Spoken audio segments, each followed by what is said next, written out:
It says ऊट पटांग और न मांग इस मुर्गे की एक ही टांग टांग के ऊपर रखी प्लेट इंडिया गेट सड़क पे late. Children don't pick up the storybooks unless you read it out to them first. And then they get into that habit of reading those books. So reading is a habit that needs to be cultivated. You need to invest in that. Just producing books and just making books available is not enough. And for that, we need to create structures. You should be able to get a decent book for a child for 20 rupees, for 40 rupees. Hello and welcome to Deshkaal, the weekly column with Yogendra Yadav. Today we are going to talk about children's literature and all the exciting things that are happening in it. So I'd like to start by asking you about what prompted the column in the first place. This is very different from what you write on otherwise. That's right. In fact, I've got a lot of reactions. Many friends are surprised and so on. You write on politics. What prompted you to write on this? Two answers. One, I could give a philosophic answer. One would be biographical answer. Philosophic answer is that there is shallow politics and there's deep politics. There's politics of Congress, BJP, and such like. But then there's deep politics. Saraswati Shishu Mandir is deep politics, and writing children's books is actually deep politics. That's why it's always interested me. My interest actually goes back to some 40 years. This was mid 1980s. I was a young teacher in Punjab University. And this organization in Madhya Pradesh called Eklavya invited me to contribute to writing of social science textbooks for class 6, 7, 8. That's when I actually got introduced to the famous Hoshangabad science teaching program, to Eklavya, to the writing of books. I did spend 2 years of my life just focusing on children's textbook. That's 2006-7, the famous, or should I say infamous NCRT textbooks now.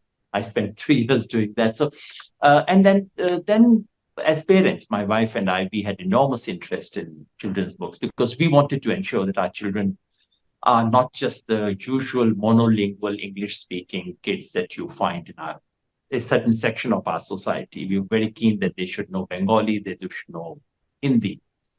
And this seemed to be the right. So we actually searched a lot.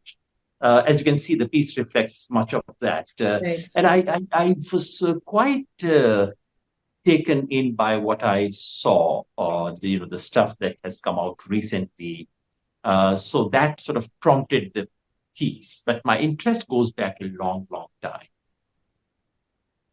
As you write also, we have such a variety of writers and literature in India. Why has children's literature suffered in all these years? Now we see a new influx of publishing houses coming. I'm not the best person to answer it. I can guess. One, I think big writers don't think it's worthwhile to write about the kids. It seemed to be a lower form of literature, which is completely mistaken. But that's one reason. We don't have Sukumar Rates, who are top-run writers who write for kids. We've just somehow lost that tradition, although that's coming back. And I should, unabashedly project this little box. I mean, that's what the article begins with, this gift that I got. This is Gulzar, 14 books by Gulzar. I'm a complete unabashed Gulzar fan. And one of the reasons is that he writes for kids, and he writes so well. Just let me take the opportunity to read out a couple of things. This is Oot Patan. This is, this reminds you of Abul Tabul. You're a Bengali, you may have read Abul Tabul. I do, yes. So that nonsensical rhyme, which is a great way to introduce kids to a language. So it says, Oot Patang aur na maang, is murge ki ek hi tang. Tang ke upar rakhi plate, India gate sarak pe late. Phati आई फट गया पेट गाड़ी का number 38. So this goes on like this. Yes. I mean, this is just so remarkably different from the kind of stuff you have. Then he comes up with, I think it's after long that someone has invented a new character. This is Hakim Anta Gafir. Hakim Anta Gafir is an absent-minded doctor who does all weird things. So when he's taken for wedding and his would-be bride extend a hand, he starts checking her her That's pulse and forgets that it's a okay. wedding day and It's so like on. a So Mullah Nasiruddin of sorts. that's right. But it's a different Right. kind of a character who's now coming up. Gulzar invents Okay. that. So one of the reasons is that people of that caliber have not taken interest in writing for children. Things are changing. I mentioned in the article Vinod Kumar Shukla, Vinod who Kumar is Shukla ji, right. clearly, the leading author in Hindi today.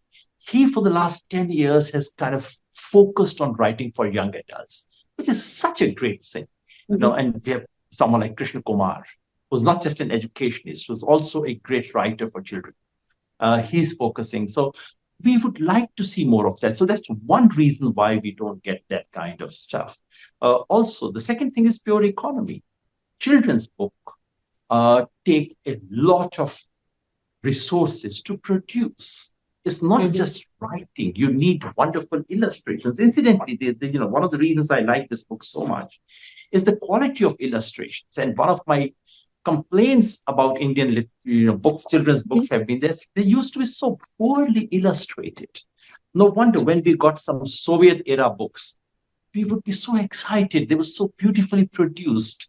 These ones, uh, they take resources to produce, and it's very hard to recover money.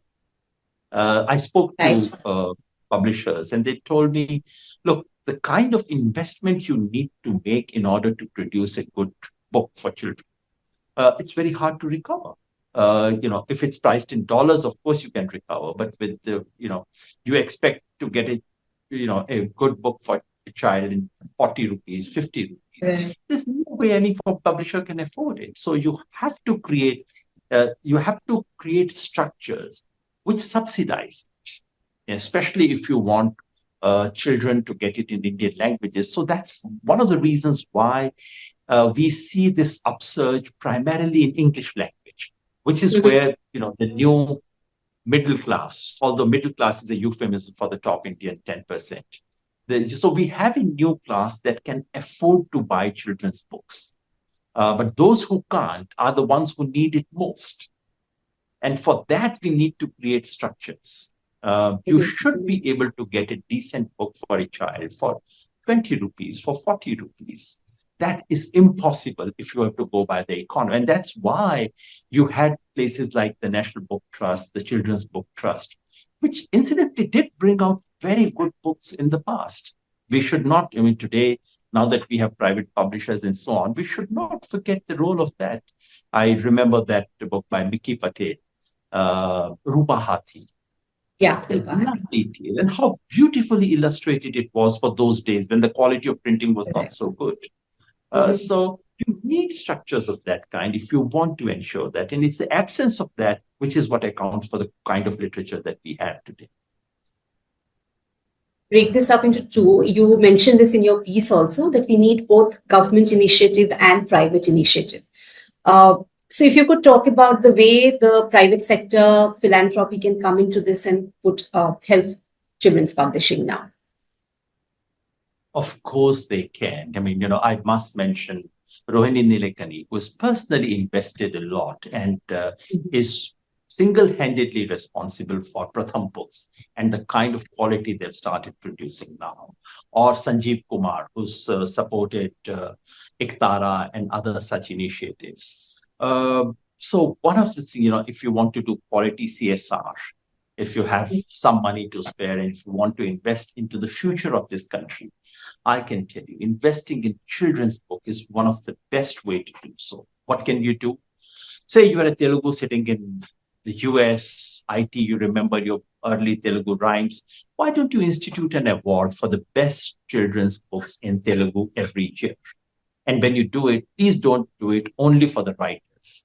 Please have an award for illustrators, for designers. This is what makes the book. So we could do that. And every Indian language should have at least 10 awards for children's books. We have the Bal Sahitya Academy Award, but that's Parag. Parag has also, Tata has started one more for illustrators and children's writers also.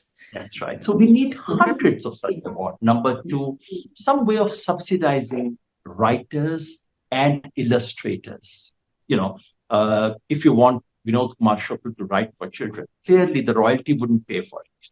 At least you have to give him space to come and spend 6 months. And to because children's book cannot be written by just one person sitting somewhere. It has to be kind of a workshop where the illustrator is sitting with you, designer is sitting with you, and all three of you. It's like filmmaking. So those workshops need to be subsidized. Can we institute fellowships of that kind where writers come and spend 3 months trying to think? It's not it's not possible for a writer to come and start producing children's book tomorrow. They think, they reflect, they read, they interact with kids, and then they produce something. So all this can be done, and of course, you can simply straightforward subsidize books. If you like Rajaram Mohan Roy Library used to do, publish 5,000 copies, distribute it to all the schools. So that's what private philanthropy can do. A lot can be done there. Speak of a very nice thing, the public libraries, how they can make this available to the segment that really needs this. If you could. I was just looking at the data. What is so shocking is the difference between South India and North India. In Tamil Nadu, in Karnataka, in Kerala, in these three states, the number of public libraries is probably 20 times higher per capita compared to Uttar Pradesh, Bihar, Rajasthan, Haryana, even relatively prosperous states like Haryana. There are no public libraries. The only exception is Himachal Pradesh. So the culture of public libraries is missing. What is called a library in government school is very often a cupboard which is locked by the principal and the key is in his drawer. So there's actually no library to go to. So you don't have public libraries. And today, now that children take more to YouTube, to other things, why can't we have audio-visual public libraries? I mean, I say this because my sister runs one such thing in my own village. In our own village, we run it. After my parents passed away, we converted that house into kind of a library. Yes, children now say, "वो YouTube भी देखना है, वो भी करना है, lectures भी उसमें करने हैं." So that's one thing that needed to be done, and one very good model for that is Karnataka. Karnataka government came up with this village, improvement of village libraries. There's a specific project that they did, which is a great success. We don't look at success stories in our country. Karnataka is a great success story of rural public libraries. Mission driven by one IAS officer who made it her mission to do it. It happened. Why can't this be replicated elsewhere? Public library. And then once you have public libraries, all you need to do is to go for mass purchase. You just need a committee of 5 good writers who would pick up 20 books every year, purchase 10,000 copies each, send it to every library.